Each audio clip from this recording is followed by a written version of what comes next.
Hello बच्चों, कैसे हो आप लोग। आज हम लोग पढ़ने वाले हैं लेक्चर नंबर 5 में हम लोग आ गए हैं। हेलो बच्चों, कैसे हो आप लोग। आज हम लोग लेक्चर नंबर 5 देखने वाले हैं और लेक्चर नंबर 5 में हम बात करेंगे कंटिन्यूड प्रोपोर्शन की। तो यहां हेडिंग लगा लेते हैं हम लोग, कंटिन्यूड प्रोपोर्शन।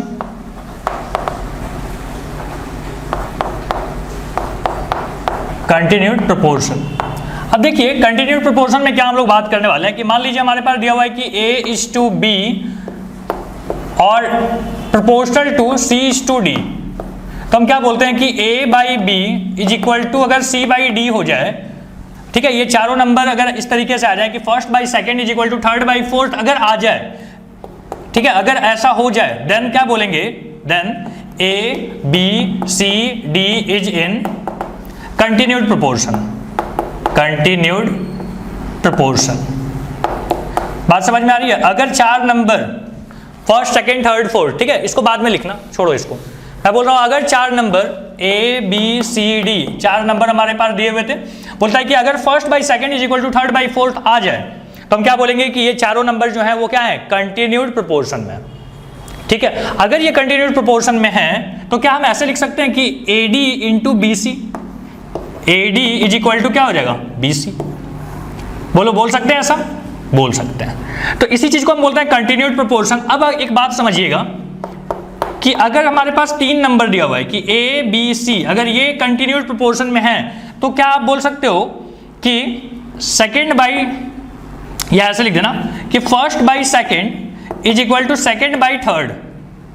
अगर तीन नंबर कंटिन्यूड प्रोपोर्शन में तो क्या लिख सकते हो, first by second is equal to second by third. तो यहां से क्या आ जाएगा कि AC is equal to B²। ठीक है, क्रॉस मल्टीप्लाई कर लिया हमने।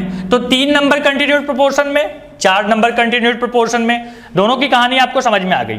अच्छा, ये जो बीच में आता है ना, इसको बोलते हैं अपन मीन। इसको हम लोग बोलते हैं मीन प्रोपोर्शन। इसको क्या बोलेंगे, मीन प्रोपोर्शन। अब यहां पे देखो, अगर ये चारों कंटिन्यूड प्रोपोर्शन में है तो ये तीनों भी कंटिन्यू प्रोपोर्शन में होंगे, तो ये क्या आ जाएगा, मीन आ जाएगा। अगर आप इन तीनों को पकड़ो, इन तीनों को, तो क्या बोलेंगे, ये अपना मीन आ जाएगा। तो मीन हमेशा किसके लिए डिफाइन होता है, मीन प्रोपोर्शन तीन नंबर्स के लिए, चार के लिए नहीं होता है। तो हमने क्या बोला, चार में से इन तीन को सेलेक्ट करके बोले ये मीन है, इन तीनों को सेलेक्ट किया तो हमने बोला ये मीन है। बात क्लियर हुई। तो मीन प्रोपोर्शन का हिसाब किताब आपको समझ में आ गया। अच्छा, मीन प्रोपोर्शन को ही ना अपन ज्योमेट्रिक मीन भी बोलते हैं, जियोमेट्रिक मीन। मीन प्रोपोर्शन को ही क्या बोला जाता है, जियोमेट्रिक मीन बोला जाता है। ठीक है, ये भी क्या है, ये था मीन प्रोपोर्शन, और मीन प्रोपोर्शन को ही क्या बोलते हैं, जियोमेट्रिक मीन, ज्योमेट्रिक नहीं, जियोमेट्रिक मीन। ओके, तो ये बात हम लोग को समझ में आती है यहाँ पे। अब सवाल लेते हैं और वहां पे हम आपको एक के वाला तरीका समझाएंगे। ठीक है, तो यहां तक हो गया, कॉपी हट जाते हैं। चलो, हो गया कॉपी यहां तक। अब समझिए, एक सवाल है, बोलता है कि इफ, क्वेश्चन नंबर 1 बोलता है कि if x is the geometric mean, GM लिखूंगा उसको, ज्योमेट्रिक मीन को मैं शॉर्टकट में GM लिख रहा हूं, GM ऑफ 25 एंड 4। 25 और 4 का ज्योमेट्रिक मीन कौन है, x है। तो बोलता है find the value of x, find the value of x। ध्यान से देखो, ज्योमेट्रिक मीन कहां लिखाता है, बीच में लिखाता है, ऐसे ना। तो बोलता है x निकालो। हमको पता है कि एक्सट्रीम्स मल्टीप्लाई होके क्या बनाते हैं, x² बनाते हैं। देखो यही पे पढ़ा था ना आपने, कहां पे पढ़ा, ये देखो B² मतलब बीच वाले का square is equal to AC। अब आप यहां पे आ जाओ, तो यहां आ गया 100 और यहां पे x² is equal to 100, so x is equal to कितना, 10। कितना आ गया, x 10 आ गया। बात समझ में आती है, यही चीज हम लोग को यहां पे करना है। अब अगर मैं एक और क्वेश्चन ले लूं एग्जांपल से ही, ठीक है, सेकंड क्वेश्चन, तो बोलता है कि देखो जगह खाली करना पड़ेगा ना, चलो इधर लिखते हैं, यहां पे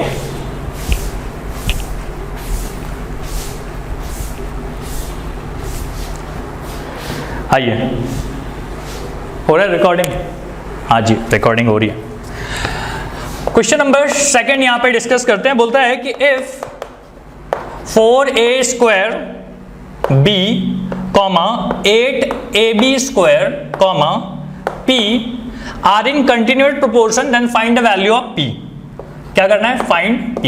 क्या दिया हुआ था कि these are in continued proportion. अच्छा ध्यान से, कंटिन्यूड प्रोपोर्शन तीन चीजें, तो क्या बोलेंगे, पहला और तीसरा का मल्टीप्लीकेशन क्या होता है बीच वाले के स्क्वायर के बराबर। सही चल रहा है, तब क्या बोलेंगे 64 ए स्क्वायर और बी पे पावर 4। यहां पे क्या आ गया बेटा 4 ए स्क्वायर बी इंटू पी। ए स्क्वायर से ए स्क्वायर मर गया, खत्म। बी और ये कट के क्या बनेंगे, बी क्यूब बनेगा, ठीक है। और 4 से ये क्या हो जाएगा, 4 से 16 4 जा 64 होता है, मतलब P इज इक्वल टू आ जाएगा बेटा 16 बी क्यूब। बोलो समझ में आता है। इसी तरीके के सवाल दिए रहेंगे, आपको सॉल्व करना रहेगा फटाफट। ओके, चॉक के डस्ट हो गया, चलो कॉपी कर लो जल्दी से। अब आपको समझाते हैं कि कुछ और सवाल जैसे पूछा हुआ है उधर लिखते हैं।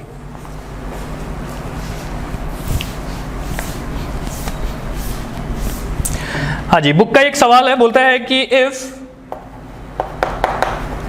a upon B is equal to C upon D, ठीक है, दिया हुआ है। देन बोलता है शो दैट, क्या शो करना है अपने को, बोलता है कि 5a minus 3c upon 5b minus 3d is equal to होता है 7a minus 2c upon 7b minus 2d। ये चीज हम लोग को शो करनी है, ठीक है। तो हम बोले कि देखो पहले अपन यूज कर रहे हैं के मेथड, ठीक है। तो के मेथड अपन यूज कैसे करते हैं समझो। के मेथड बोलता है कि आप लिख दीजिए a by B is equal to C by D is equal to k. क्या हम यहां से a is equal to B k लिख सकते हैं और देखो c is equal to D k लिख सकते हैं। बस यही वाली बात यहां पे पुट कर दीजिए। a के जगह पे क्या लिखूं, b के, कहां लिखे, हाँ तो ठीक है यहां पे लिखता हूं। इसको सॉल्व करते हैं तो बोलेंगे 5 a के जगह पे क्या लिखना चाहते हो, b के, माइनस 3 c के जगह पे क्या लिखना चाहते हो, d के, डिवाइडेड बाय यहां पे क्या आ गया 5b माइनस 3d।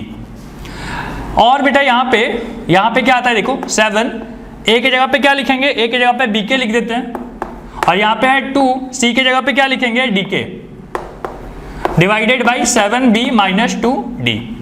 क्या आप यहां से k कॉमन ले सकते हो, देखो क्या बचेगा 5b माइनस 3d और यहां पे भी बचेगा 5b माइनस 3d। ये हो गया कैंसिल, बचता है k, यहाँ पे फिर से k कॉमन ले लो, यहाँ पे आएगा 7b माइनस 2d और नीचे भी आता है 7b माइनस 2d। ये दोनों हो गया कैंसिल, यहाँ पे भी आ गया k is equal to k, मतलब क्या LHS is equal to RHS। यही तो बोला था प्रूफ करने के लिए। तो इस तरीके से हम लोग यहाँ पे क्वेश्चन नंबर कौन सा हो गया 3, थर्ड एग्जाम्पल हमने यहाँ पे कर लिया। ओके, जल्दी से इसको कॉपी कर लीजिए। अब हम लोग सीधा स्टार्ट करते हैं अपना प्रैक्टिस सेट 4.5। चलो आओ, अब हम लोग देखते हैं प्रैक्टिस सेट 4.5। सो ये आखिरी एक्सरसाइज होगा रेशियो एंड प्रोपोर्शन का। इसके बाद ये चैप्टर हो जाएगी खत्म। प्रॉब्लम सेट आपको खुद से सॉल्व करना है। चलो आओ, क्वेश्चन नंबर 1 क्या बोलता है, बोलता है कि which number should be subtracted from 12, 16 and 21 so that the resultant are in continued proportion. तो हम बोलेंगे लेट, आपको समझ में आ गया। बोलता है कि 12, 16 और 21 में से क्या नंबर को सब्ट्रैक्ट कर दिया जाए ताकि उसका जो रिजल्टेंट है ना वो कंटिन्यूड प्रोपोर्शन में आ जाए। ओके, तो हमने बोला कि let the number subtracted be x। मान लीजिए x सब्ट्रैक्ट किया जाएगा तो नंबर कैसे बन जाएंगे 12 माइनस एक्स, अगला क्या आ जाएगा 16 माइनस एक्स और अगला क्या आएगा 21 माइनस एक्स। अगर ये कंटिन्यूड प्रोपोर्शन में है तो क्या होगा, बीच वाले का square is equal to extremes का मल्टीप्लीकेशन। यही नियम है ना कि B square is equal to क्या होता है, ए सी होता है। ये ए है, ये बी है, ये सी है। चलो ठीक है, तो यहाँ पे कितना आ जाएगा 16 का square 256 plus x square minus 32x। यहाँ पे कितना आ जाएगा 12 और 21 कितना हो जाएगा 12 और 21 12 2 और 24 और 1 25 माइनस कितना आ जाएगा, यहाँ पे आ जाएगा 33x 33 सही है ना, हाँ 33x और यहाँ पे क्या आ जाएगा प्लस एक्स स्क्वायर। बात समझ में आ गई कैसे किया हमने, ये मल्टीप्लाई कर लेना, ये होल स्क्वायर है जैसा था वैसे ही। एक्स स्क्वायर यहाँ से कैंसिल हो जाते हैं इसको उठा के उधर भेज दो, ये बन जाएगा -33x था, यहाँ पे आके हो गया 32x साथ में, और ये इधर आएगा तो कितना आ जाएगा 256 में से क्या चला जाएगा 252। सो यहाँ पे आ गया बेटा, यहाँ पे आ गया -x, ठीक है, और यहाँ पे सही चल रहा है, सही चल रहा है, ये भी वैल्यू सही है, x² भी सही है, ठीक है। तो -x इज इक्वल टू 4, मतलब x क्या हो जाएगा, x is equal to -4, x is equal to -4। बोलो बात समझ में आता है, x इज इक्वल टू -4 कैसे आया? कैलकुलेशन है, कैलकुलेशन कीजिए, आपको समझ जाएगा कि कितना सब्ट्रैक्ट करना चाहिए हमको। बोलता है -4 सब्ट्रैक्ट करना चाहिए। -4 अगर सब्ट्रैक्ट करोगे मतलब क्या हो गया, 4 ऐड कर दिया आप, ठीक है। तो आपसे पूछा था खैर यही कि कितना सब्ट्रैक्ट करना है, अगर कोई कैलकुलेशन में मिस्टेक नहीं है तो आई थिंक यही आंसर है, ठीक है। आंसर आप वेरीफाई कर लेना, मेरे पास नहीं आंसर। अब आता है क्वेश्चन नंबर 2। क्वेश्चन नंबर 2 में क्या बोला हुआ है कि if 28 - x is the mean proportion. Mean कहां पे लिखाता है बेटा, बीच में ना, तो 28 - x मीन प्रोपोर्शन है, और एक्सट्रीम्स क्या है, तो बोलेंगे 23 - x है, और एक कौन है, एक दिया हुआ है कि 19 - x। क्वेश्चन आप पढ़ पा रहे हो ना, देखो क्या लिखा हुआ है, बोलता है कि if 28 - x is a mean proportion of 23 - x and 19 - x, find the value of x। ठीक है, x निकालना है, क्या करें, मीन को मतलब बीच वाले को मल्टीप्लाई करते हो, इज इक्वल टू क्या होता है ये वाला 23 - x इंटू 19 - x। अगर आप इसको सॉल्व करोगे तो ये आएगा 28 का स्क्वायर, यहाँ पे आ जाएगा 56x प्लस x², यहाँ पे आएगा 19 इंटू 23 इंटू 19, और यहाँ पे आ जाएगा 19 और ये ऐड होके कितना आएंगे, तो आ जाएगा 42 plus 42x plus x²। Multiply क्या हो बेटा, आपको अपने से कर लेना है मल्टीप्लाई, ठीक है। अब देखो x² तो कैंसिल हो गया, -42 ये उधर जाएगा तो क्या हो जाएगा, ये हो जाएगा 56x - 42x, और ये इधर आएगा तो क्या होगा बेटा 28 का स्क्वायर माइनस 23 इंटू 19, सही है। अब आपको क्या करना है, 28 का स्क्वायर बता दो क्या होगा, 60 या 18, 8 बचा 1, 3 2 या 6 और 7, 784। आप करके देख लेना, आपका आ जाएगा। यहाँ पे 19 इंटू 23 करना है, 23 और 19, 9 या 27, 7 बचा 2, 18 और 3, 8 9 10 11 18 और 21 और 2 23, 3 और 2, तो 2 2 जा 2 1 जा 2 और 437, ठीक है। ये सब कैलकुलेशन से कैलकुलेशन आपको करना है। यहाँ पे कितना आता है, यहाँ पे आता है 14x। सुनाओ 14x इज इक्वल टू कितना हो जाएगा, देखो 7, यहाँ पे कितना आ गया, यहाँ पे आ गया 7, यहाँ पे 4 4 3 7, और यहाँ पे कितना आ जाएगा 3 डिवाइडेड बाई कितना 14। सो x की वैल्यू कितनी आ गई, इतनी आ गई। अब कैलकुलेशन है, कहीं पे अगर मिस्टेक हो गया तो भाई समझ जाना, उसको संभाल लेना, ठीक है। सो ये अपना आंसर आ रहा है। अब जो भी आंसर आ जाए आप निकाल लो इसको। 7 से डिवाइड होता है, 7 4 या 28, 7 कुछ गड़बड़ हुआ होगा। एनीवे क्वेश्चन नंबर 2 इसी तरीके से सॉल्व करने हैं। कैलकुलेशन एक बार चेक कर लेना, कहीं पे गड़बड़ हुआ होगा तो उसको सही कर लेना। 2 समझ में आ गई आपको क्वेश्चन। क्वेश्चन नंबर 3 नाउ, चलो पहले यहां तक कर लीजिए कॉपी।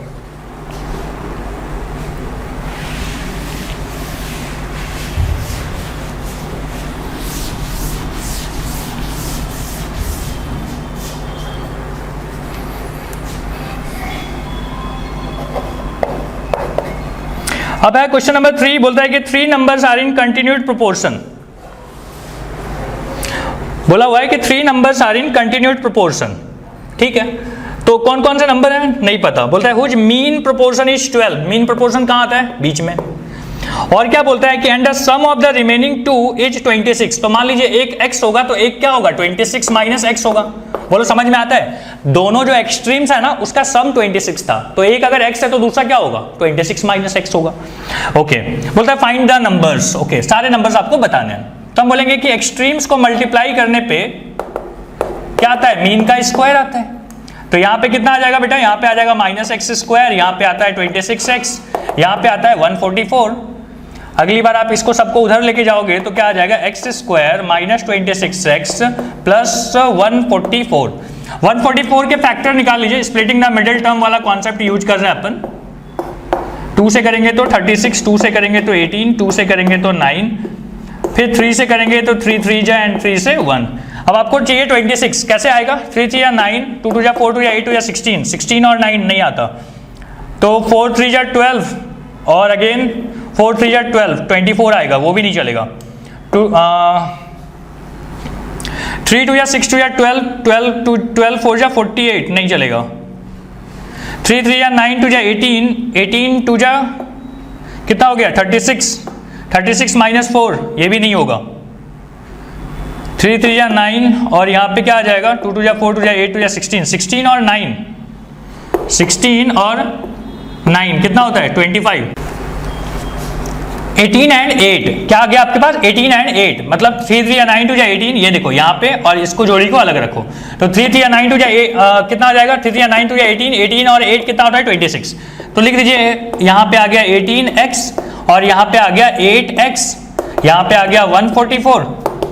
सो अगली बार आप लिखोगे कि x कॉमन ले लीजिए, यहाँ पे आता है x माइनस 18, यहाँ पे माइनस 8 कॉमन ले लो, तो यहाँ पे फिर से आ जाएगा x माइनस 18। तो हमारे पास दो आंसर हैं, एक है x माइनस 8, एक है x माइनस 18। ठीक है, तो यहाँ पे दो चीजों का मल्टीप्लीकेशन कब जीरो होगा? जब कोई एक क्या हो जाए? जीरो, या तो ये जीरो या तो ये जीरो। अगर ये जीरो है तो x इज इक्वल टू कितना? 8। अगर ये जीरो है तो x इज इक्वल टू 18। मतलब आंसर या तो 8 होगा x की वैल्यू, या तो 18 होगा। अगर 8 होगा, ठीक है, अगर 8 होगा, if x is equal to 8, अगर x 8 है तो क्या हो जाएगा? 8, फिर अगला 12 और 8 इसमें से माइनस करेंगे तो कितना आएगा बेटा? 8 माइनस करोगे तो 18 आ जाएगा। ठीक है, तो नंबर ऐसे हो सकते हैं। अगर x इज इक्वल टू 18 आया, जो कि यहाँ पे सेकंड बात है, तो क्या हो जाएगा हमारा आंसर? हमारा आंसर आ जाएगा 18, 12 और यहाँ पे 8। मतलब देख रहे हो नंबर खाली रिवर्स हो जा रहा है, मतलब या तो 8 12 18 हो, या तो 18 12 8 हो। ओके, तो ये थे हमारे क्वेश्चंस यहाँ पे, क्वेश्चन नंबर 3। अब आगे बढ़ते हैं क्वेश्चन नंबर 4 की तरफ। कॉपी कर रहे हो ना आप? चलो मैं साइड हो जाता हूं, अब आप कॉपी कर ले। क्वेश्चन नंबर 4, क्वेश्चन नंबर 4 देखो क्या बोला है कि if a plus B plus C, और एक चीज दिया हुआ है कि a minus B plus C is equal to दिया हुआ है a square plus B square plus C square, ऐसा दिया हुआ है। देन हमको बोलता है कि शो दैट, क्या शो करना है? तो बोलता है कि a b c are in continue proportion, continue proportion. ठीक है, हमने बोला कि अगर ये और ये इक्वल हैं तो हम बोल रहे हैं मल्टीप्लाई करके देखते हैं। ठीक है, कि a plus B plus C, और यहां पे है बेटा a minus B plus C is equal to a square plus B square plus C square. Multiply करोगे तो क्या आएगा? देखो समझो, मैं बोल रहा हूं कि क्या मैं इसको ऐसे लिख सकता हूं कि a plus C plus B, और यहां पे क्या लिखा हुआ है? a plus C minus B लिखा हुआ है। देख पा रहे हो?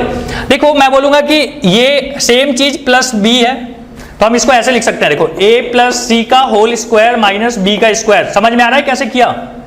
देखो ना, ये प्लस ये माइनस ये, तो क्या बोलेंगे? a प्लस बी और a माइनस बी क्या होता है? a square minus B square. समझो ये वाला a है, ये वाला क्या है? a है, और ये b, ये भी क्या है? a। तो a प्लस बी और यहाँ पे a माइनस बी, तो इस तरीके से लिख सकते हैं। इज इक्वल टू क्या चल रहा है? जैसा था वैसे ही, a square B square C square, यहाँ पे a square B square plus C square. अब आप इसको ओपन कर लो, क्या आ जाएगा? a square plus 2ac plus C square minus B square. यहाँ पे क्या आ रहा है? a square plus B square plus C square. बेटा a स्क्वायर कट गया, सी स्क्वायर कट गया। ठीक है, तो क्या बच रहा है? तो आपके, अच्छा यहाँ पे देखो, ये माइनस बी स्क्वायर उधर भेज देता हूं तो बन जाएगा 2b square is equal to क्या बन गया? 2ac। सही चल रहा है? अब बताओ 2 और 2 कट गया तो क्या बचा? b square is equal to ac। अगर b square is equal to ac आ जाए तो क्या आप नहीं बोलते हो कि a b c are in proportion, continued proportion? सही है, तो यही तो आपको प्रूफ करना था कि a b c are in continued proportion. चलो आ गया, आ रहा है फ्रेम में ये चीज? चलो बढ़िया। क्वेश्चन नंबर 4, आगे बढ़ते हैं क्वेश्चन नंबर 5 की तरफ, और फिर क्वेश्चन नंबर 6।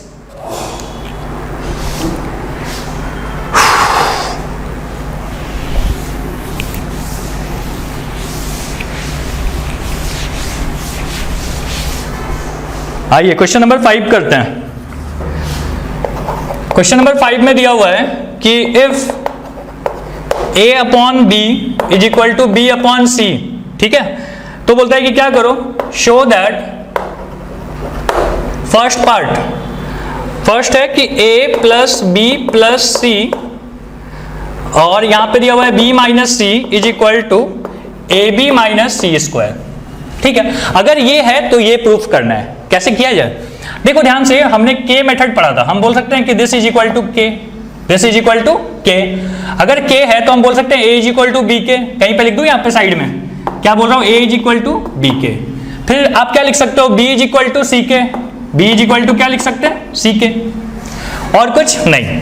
तो हम बोल रहे हैं कि बेटा यहाँ पे चलते हैं आगे कि a इज इक्वल टू क्या बोलेंगे, बी के प्लस बी प्लस सी। यहाँ पे क्या है, b इज इक्वल टू क्या बोले, सी के माइनस सी। यहाँ क्या है, a मतलब क्या, बी के, और b पहले से था, सी स्क्वायर को ऐसे ही रहने दो। अब सॉल्व करो।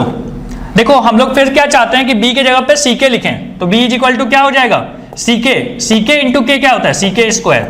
समझ में आ रहा है, b के जगह पे सी के लिखो, फिर सी के लिखोगे तो दिखाई देगा सी के मतलब सी के स्क्वायर। फिर से b is equal to c के, फिर यहाँ पे c। यहाँ पे क्या लिखूं बेटा, c कॉमन ले लें तो क्या आ जाएगा, k माइनस 1। यहाँ पे क्या आता है, देखो हम बोल रहे हैं यहाँ पे आता है b स्क्वायर k माइनस सी स्क्वायर। चलो अगले लाइन में क्या बोलेंगे हम, c यहाँ से भी कॉमन ले लेते हैं तो क्या आएगा, c और एक बाहर में c था तो c स्क्वायर बन गया। यहाँ पे आता है k square plus k plus 1, यहाँ पे आ गया k माइनस 1। यहाँ पे b के जगह पे क्या लिखूं, सी के, तो सी के का क्या हो जाएगा, स्क्वायर। यहाँ पे साथ में k भी है और यहाँ पे c स्क्वायर। अगली लाइन में आप चाहो तो यहाँ पे लिख सकते हो कि this is c square k का क्यूब माइनस 1 माइनस सी स्क्वायर। क्या आप सी स्क्वायर कॉमन ले सकते हो, क्या आ गया, k क्यूब माइनस 1। यहाँ पे देखो सी स्क्वायर यहाँ पे जैसा था वैसे ही। देखो ध्यान से, ये किसका फॉर्मूला है बेटा, ये है k क्यूब माइनस 1 का फॉर्मूला है। देखो k माइनस 1 इंटू के स्क्वायर प्लस k प्लस 1 किसका है, k क्यूब माइनस 1 का। सो यहाँ पे k क्यूब माइनस 1 है, सी स्क्वायर कट गया बेटा, k cube minus 1 k cube minus 1 मतलब LHS is equal to RHS। समझ में आता है ये चीज k मेथड से कैसे सॉल्व किया जाता है। आप सबके बदले k लिख दो, फिर देख लो कि a इज इक्वल टू क्या होता है, b इज इक्वल टू क्या होता है, सारी चीजें मिल गई। First part over. अब चलते हैं सेकंड क्वेश्चन की तरफ। सेकंड पार्ट देखो क्या है,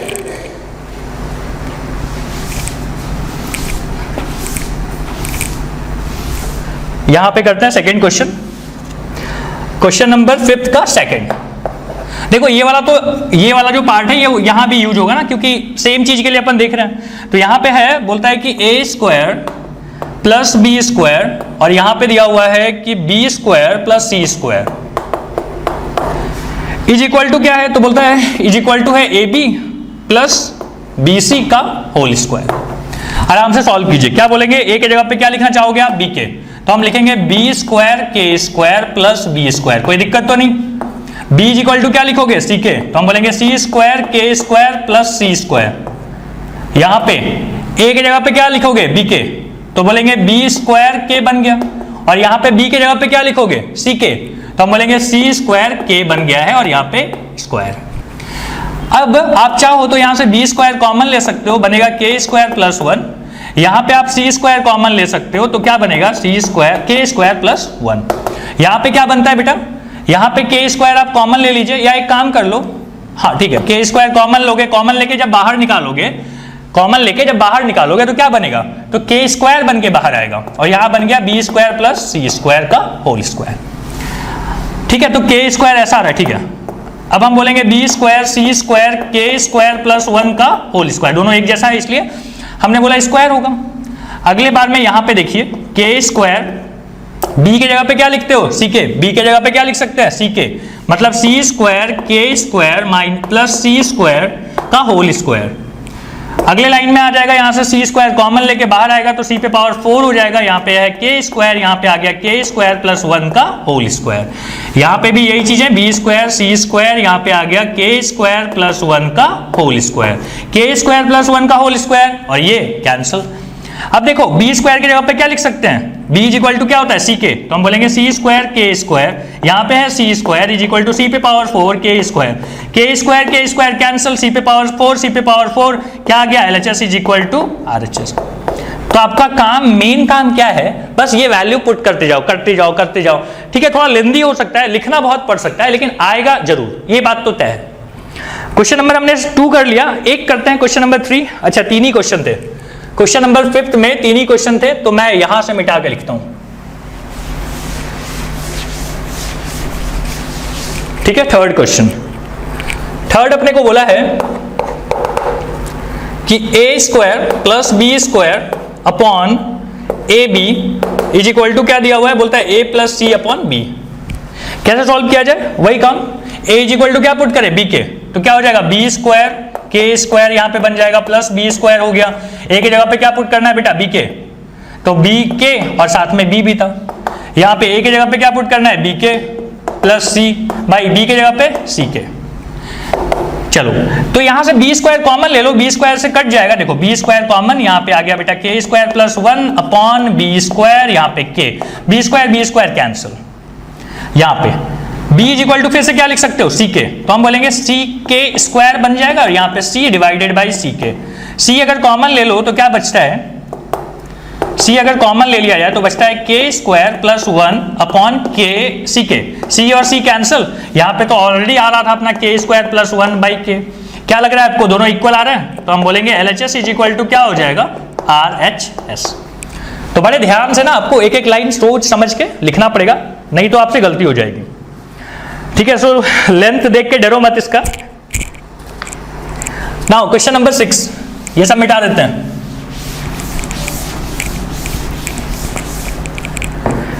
आइए क्वेश्चन नंबर 6 करते हैं, इधर हो जाऊं। बोलता है find mean proportion of this, इसका मीन प्रोपोर्शन बताइए। तो बोल रहे हैं कि ये क्या है, x प्लस वाई है और यहां पे क्या है x माइनस वाई।